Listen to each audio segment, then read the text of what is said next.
Good afternoon, students. As already we have completed the poem "The Daffodils" to you, and I hope all of you have understood the poem very well. Okay, by watching the videos that I have uploaded. Okay. One more time, I would like to explain the poem to you for your better understanding. Okay. So, since the poem has already been introduced to you and has been explained to you, and I hope you have you are getting the points that what the poet actually tries to say, or the poet actually tries to depict here in this poem. Since I told you that William Wordsworth, okay, was one of the English romantic poets and a beauty lover or worshipper of beauty, that he liked to enjoy the beauty of nature, okay, and the beautiful scenery of nature, and many of his poems that he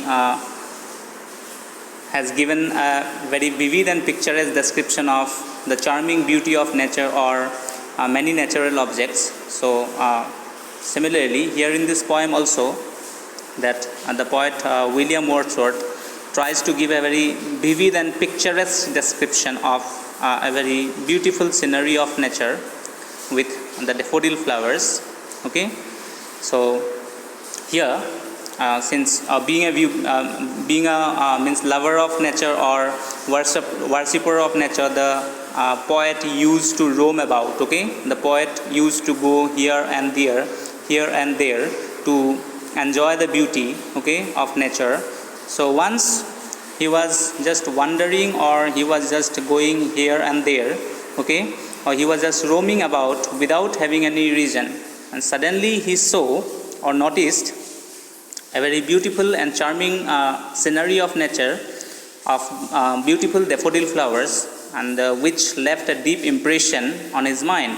So whatever impression means he gathered, or whatever impression he had by looking at this beautiful scenery of nature, or by looking at these daffodil flowers, and that very impression he just tries to means depict or describe here in this poem. Okay, out of his impression, means out of this impression, that whatever he could recollect or whatever he had in his mind, so that is what he is just trying to depict and describe in a vivid way here in this poem. So as you can see in your text, that the very first line of the poem says that I wandered lonely as a cloud. Okay, so I here refers to the poet himself, William Wordsworth.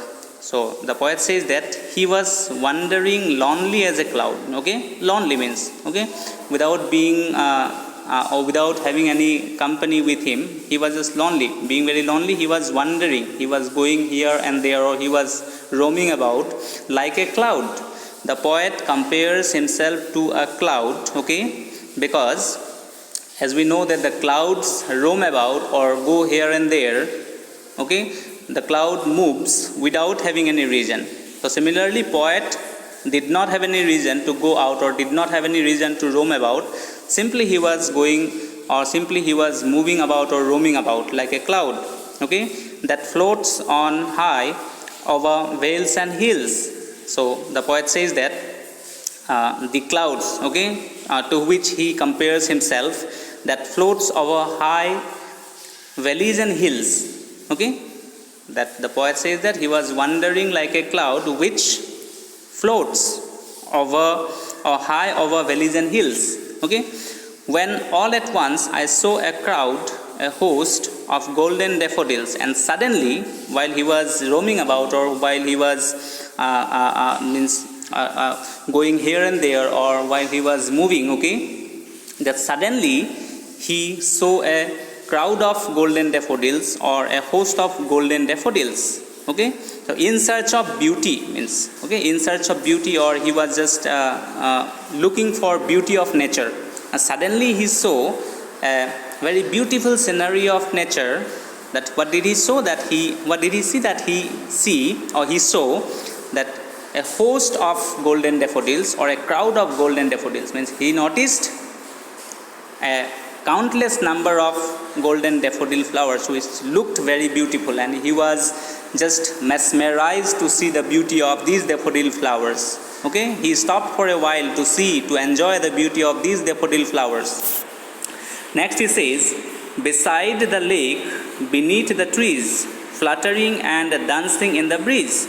So now he starts giving the description of these daffodil flowers, how were they looking actually, how did these daffodil flowers look. So these daffodil flowers were, as he says, were growing and blooming beside the lake. Okay, by the side of a lake, these daffodil flowers were blooming and these daffodil flowers were growing.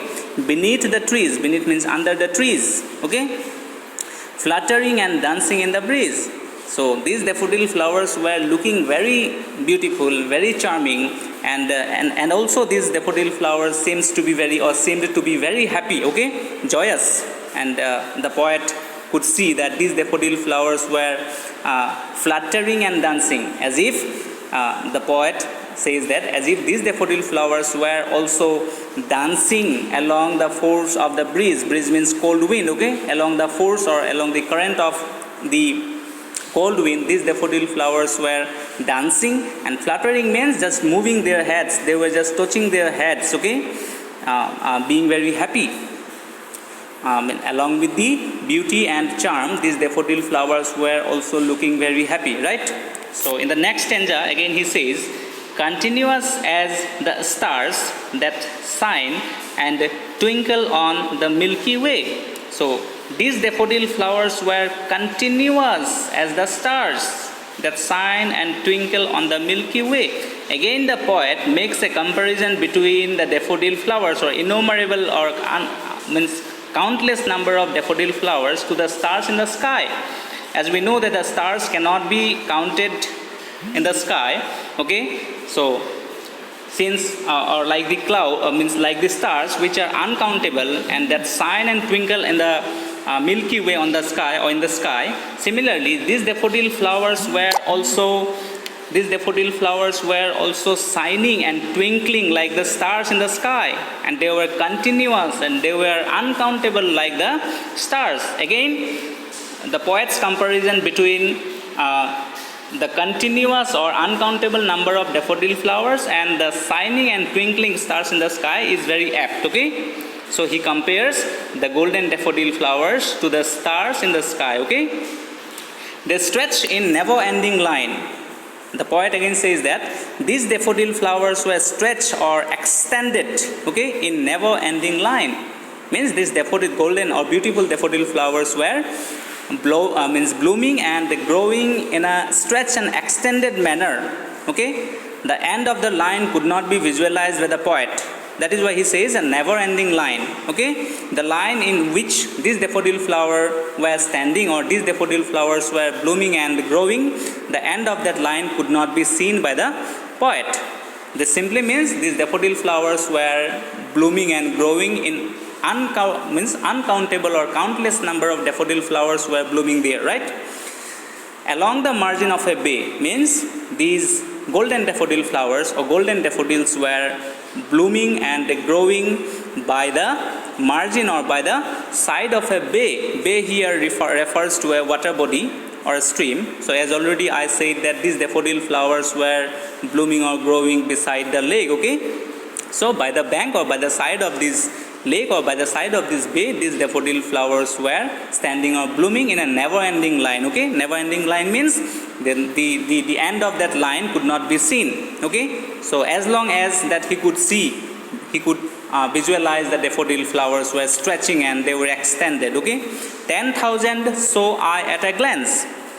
Means the poet says that at a glance means at a single look he could see, or the poet was able to see 10,000 golden daffodils. This simply means that the daffodil flowers were uncountable, or the daffodil flowers were means innumerable. Innumerable means that cannot be counted. Okay, so if the poets could see 10,000 golden daffodil flowers or 10,000 daffodils at a single glance or at a single look, that simply means there were innumerable daffodils. okay, or innumerable daffodil flowers were there, means countless number of daffodil flowers were blooming there, okay, and he was very happy to see such a beauty, okay, and he was means the poet felt very happy, felt very joyous to see such a beautiful scenery of nature, and he was also very jocund or happy to have such a company with him, touching their heads in sprightly dance. Means, as already said, it has been said that these daffodil flowers were also looking very happy and joyous, as if these daffodil flowers were touching, okay, touching means moving irregularly their heads in sprightly dance, okay, means along the along with the beauty and charm of these daffodil flowers were also seemed to be very happy. That is why the poet says that these daffodil flowers were touching their heads, means moving their heads along the bridge or along the force of the bridge, along the force of the wind, and they were also dancing very happily. Sprightly means happy, okay, happy dancing means being very merry and joyous. These daffodil flowers were dancing, and the poet was also very happy to see such such a joyous company, or such means he was very mesmerized to see the beauty, and he was jocund, means the poet felt very happy to have such a company, such a merry company or happy company with him, okay. So this is how the poet tries to give a very picturesque and vivid description of the golden daffodils. So he is trying to give us a very give a very extensive description or detailed description of the golden daffodils, as if we are visualizing these daffodil flowers by ourselves, okay, as if we feel that we are at that place, we are with that means we have the company of these daffodil flowers, okay. So in our next class we shall be discussing or explaining about the rest of these two stanzas, okay. Thank you.